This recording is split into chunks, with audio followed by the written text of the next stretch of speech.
আসসালামু আলাইকুম। আশা করি আপনারা সবাই ভালো আছেন। আল্লাহর রহমতে আমরাও ভালো আছি। তো আজ একটা নতুন ভিডিও নিয়ে চলে এসেছি।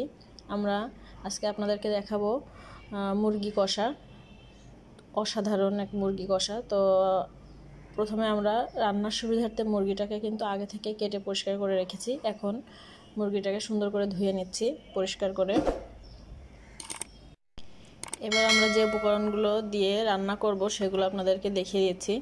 আমরা এখানে আছে পরিমাণ মতো রসুন নিয়েছি, আদা এবং পেঁয়াজ, এগুলোকে ব্লেন্ডারে দিয়ে ব্লেন্ড করে নেব। আমরা এখন ব্লেন্ডারের ভিতরে এগুলো দিয়ে সুন্দর করে পেস্ট তৈরি করে নিচ্ছি। আমাদের পেস্টটি তৈরি হয়ে গেছে। এবার আমরা চুলার উপরে একটা রান্না করার জন্য কড়াই বসিয়ে দিয়েছি। একটু গরম হয়ে আসলে আমরা এর ভিতরে তেল দিব। আমরা পরিমাণ মতো তেল দিয়ে দিয়েছি। এবার আমরা করে রাখা পেস্টটার ভিতরে দিয়ে দিচ্ছি।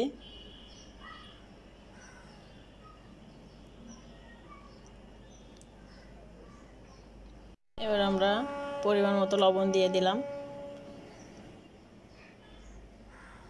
তারপরে দিয়ে দিলাম জিরে গুঁড়া 1 চামচ, হলুদ দিয়ে দিলাম 1 চামচ, মাঝারি সাইজের চামচ ইউজ করতে হবে। তারপরে আমরা লাল মরিচের গুঁড়া দিয়ে দিলাম 1 চামচ, 2 চামচ। এগুলো সম্পূর্ণ আপনাদের নিজেদের কাছে, যে যেমন ঝাল পছন্দ করেন ঠিক তেমনই এটাকে দিতে হবে। তারপরে আমরা এটাকে সুন্দর করে একটু কষিয়ে নিচ্ছি। তারপরে এর ভিতরে দিয়ে দিলাম কিছু এলাচ এবং দারচিনি দিয়ে আমরা মশলাটাকে আবারও কষিয়ে নিচ্ছি। এবার আমরা দিয়ে দিচ্ছি 1 চা চামচ ধনিয়া গুঁড়া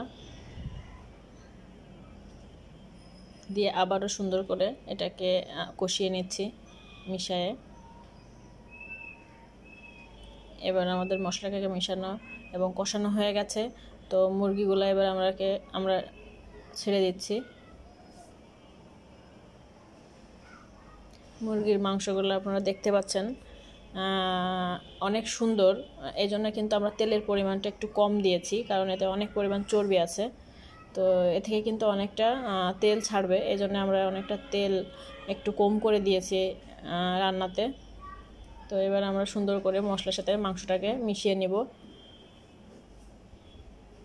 এবার আমাদেরকে আস্তে আস্তে মুরগির মাংসটাকে সুন্দর করে কষাতে হবে, যাতে মাংসের ভিতরে মশলাগুলো ঠিক মতো ঢোকে আর কি।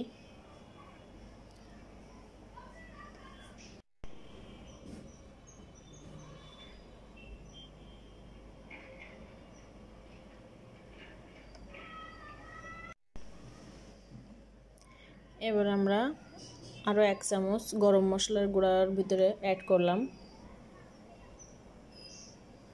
তারপর সুন্দর করে আবারও মিশিয়ে দিচ্ছি।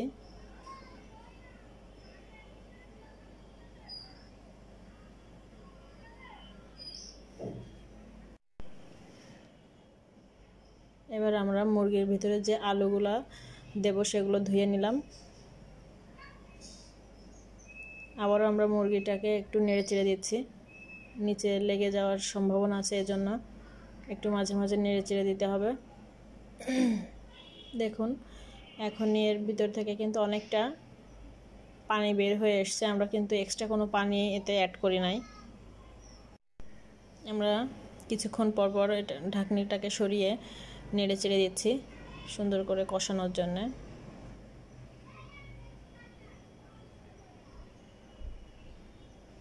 এবার আমরা ধুয়ে রাখা আলুগুলোর ভিতরে দিয়ে দিলাম। আমাদের কষানো কিন্তু প্রায় শেষ হয়ে এসছে। তো আলুগুলোর ভিতরে দিয়ে দিলাম।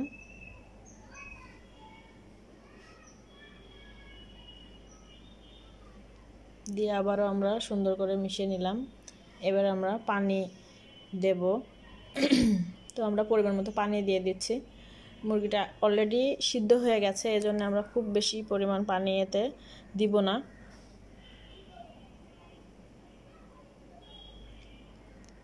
আমরা 1-1.5 কাপ পরিমাণ পানি এর ভিতরে অ্যাড করছি। তারপরে আমরা ঢাকনা দিয়ে আবারও চুলার উপরে একটু কিছুক্ষণের জন্য বসিয়ে দিলাম।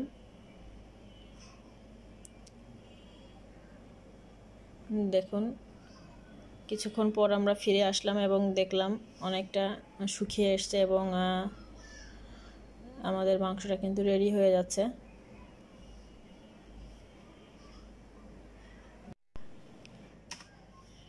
এবার আমাদের যে কাজটি করতে হবে, একটা শুকনো পাত্রে একটু জিরা, গরম মশলা এটা হালকা করে ভেজে, কিছু দারচিনি এবং ফল এটা হালকা করে ভেজে উঠায় নিয়ে একটা শিলপাটায় আমাদেরকে বেটে একটু গুঁড়ো করে নিতে হবে। এটা কিন্তু রান্নার স্বাদটা আরও বাড়িয়ে দেয়।